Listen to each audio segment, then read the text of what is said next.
We'll see. We'll see if that flipped. If it didn't flip, then all you're going to get in this video is just what's going on in my garden. So let's take a look over this way, so you can see like the expanse of what my garden is.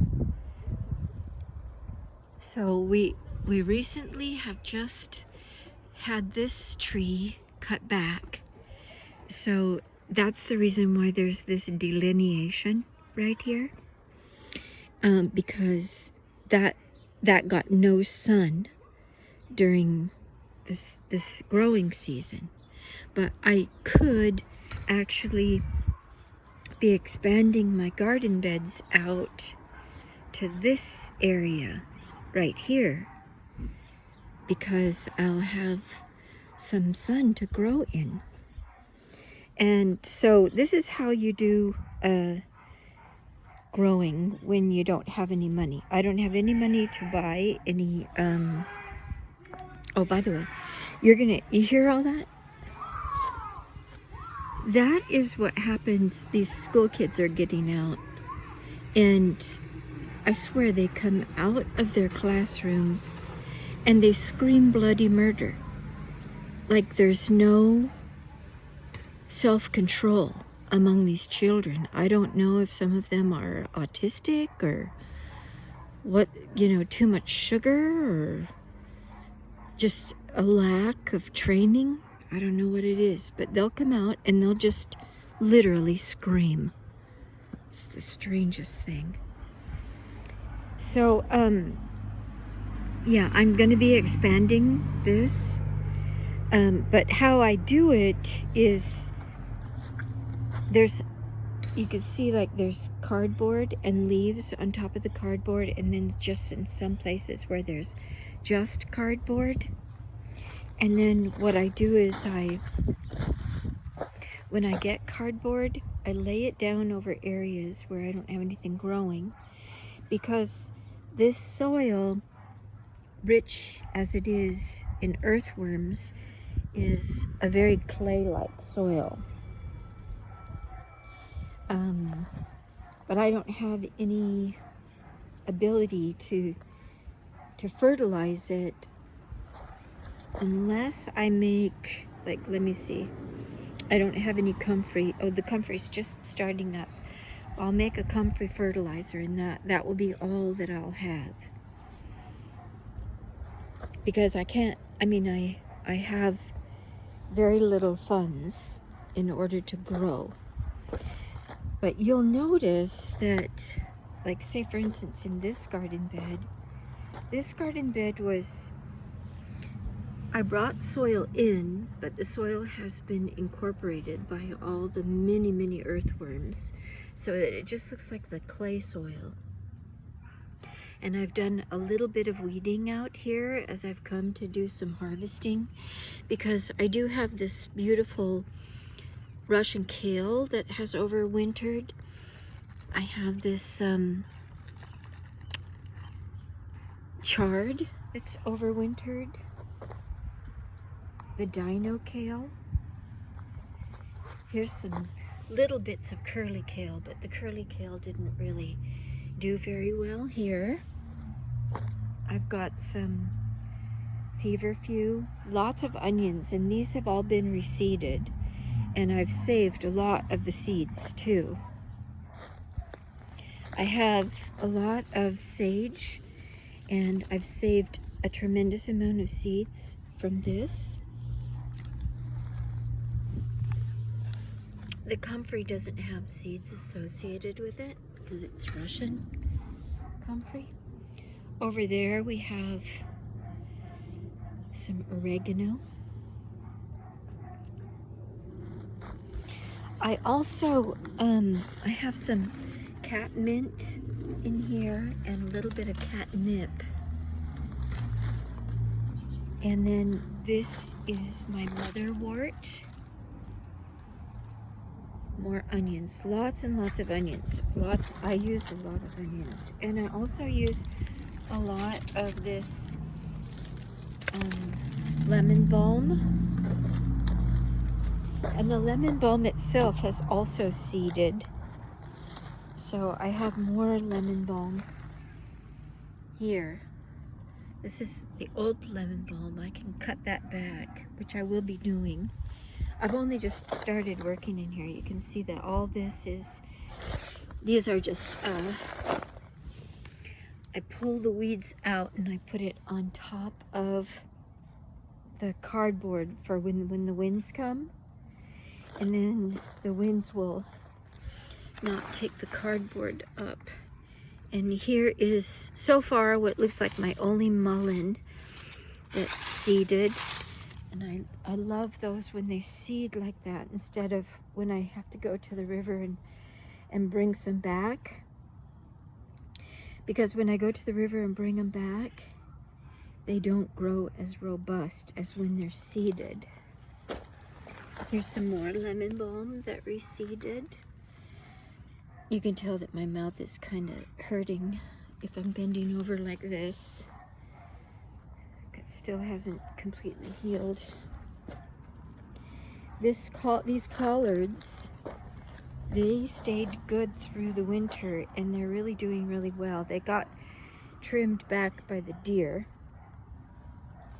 And then this is arugula, and I actually trim the little tips off of it to put in my salads. And I don't know what this is, but I'm gonna get that out because it's got prickles in it here. Also, there's a lot of clover, as you can see. I'm gonna get that clover out of there. And here's some beets, some beet greens. This is what I've been using as my compost area, where I just literally pour my compost out, and that's another way that I try to enrich the soil. And look at this. Isn't that beautiful? That is a beautiful example of this artichoke. I can get these seeds out. Maybe it'll spread. It looks like this has spread. And I'm gonna try to learn a little bit more about using the leaves of this beautiful plant. And I'm also thinking that if I see any starts at the store, I'm gonna just put them all along this fence, because I really love the artichoke. And then I can see here I have some more. This could be either mint or, let me see. No, this is it mint? Yeah, that's mint. Oh, good. That's gonna grow good, and I use that for tea. And I do have a lot of the, ow, someone's biting me. Calendula flower, because I sprinkled a lot of seeds around. I did say these are marigold seeds, and I did sprinkle a lot of those around and saved a bunch. Here's another place where I've laid down cardboard, and I'm just throwing my weeds onto the cardboard. And back here in the corner, I'm really happy about these sweet peas, because they actually have wintered through really nicely. And I love sweet pea flowers. You can't eat those. This, you can see the little leaves are going to be coming on the raspberry. And then over there I have blackberry. Those are avocado starts from all the avocado seeds, but they won't grow here. This is dead nettle, and it's a really good tea, and it is a lot like nettle in its properties. These are my chives, and I harvested from those and dried them. under this bunch of leaves is cardboard. You can see I have my shovel here because these are all leeks. And I'm gonna pull them up by using my shovel because I'm gonna make some potato leek soup today. But if I tried to pull these out without using my shovel, it will pull off the bottom part, and the bottom part is what you want. So I have to do that when I don't have a camera in hand. So this is my little row of leeks. And here's some more leeks. This was an arugula bed. And there's some onions. Here's some more onions mixed up in this weed, which I'll have to use the shovel to get out. Here's some dill. And more sage. I'll just trim those back so that they can grow more robust. And I did have in this bed garlic, so there could be some garlic coming up. This is my parsley with onions growing along the side. And here is my one lone little hollyhock. I do have another Russian sage here. And here's some more onions mixed in with some weed. And anything else here? See, this is a radish root. And this little trellis I used for peas. This was last year's compost, and you can see there's a lot of arugula that have been growing up in here, and this is another radish and another radish, a lot of radish seeds that I spread out here. And these arugula flowers are very tasty.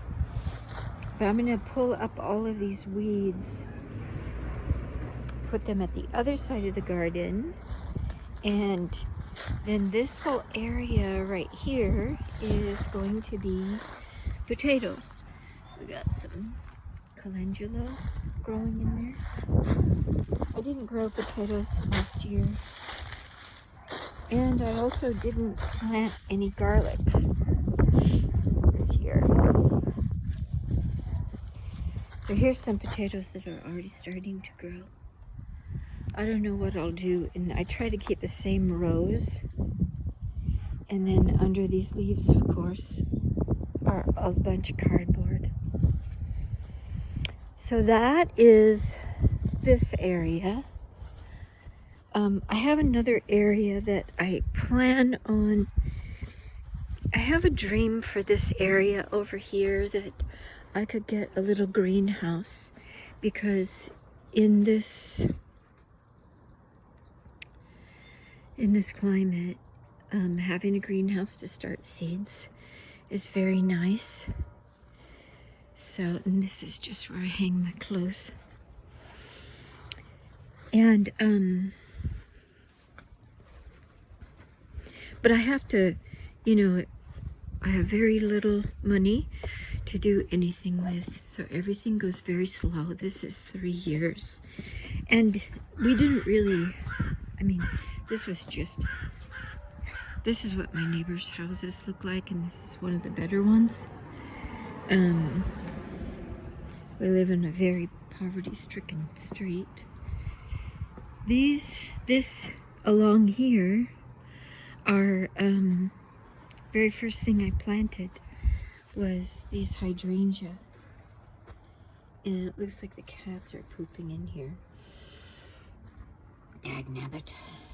We have lots of stray cats. That's what happens when you have poverty, is people they just don't think. So this is my little bed here. I've got to get in and do some weeding in here, but I've got a lot of things that are starting to come back. And then here's my little bed along the side of the house on the street side. And all my little bulbs are coming up. I'd like to see if I can get some gladiola bulbs and plant them in the spaces where I see that are open, and have this little space come up with gladiolas after the daffodils are done. And I do have these lovely irises. This will be the first year that they've bloomed.